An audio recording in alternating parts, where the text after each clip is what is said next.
I'm so excited. I did my own planner. Okay, so this is the first page. And then I have the year. And one thing that I'm focusing on for the quarter. My quarterly thoughts and focus. So then there's the month of January. That's where I can do a brain dump. And then I have the circles, which are for the various areas of life where I have different goals. And then there's the month view.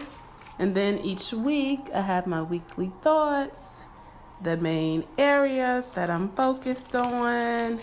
And then each week has room for each day. So I'm excited about it. So I have it for January through March. And yeah, then I'll see what changes need to be made. And at the end, I have the next 3 months, March, April, and May, and room for notes at the very, very end. Yeah. So that's that. And I already figured out what changes I want to make to it. I need to, what did I say? Add the holidays to the pages and move this month's, whatever. Let's see.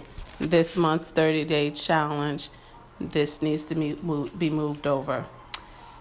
And then I want to add the weekly health tracker because that's something that I'm focusing on this quarter. And for the daily pages, I have to figure out a place to add the I'm grateful for. Let's see. So I would add that here. I'm grateful for at the top of each day. And that's it. But I kind of love it.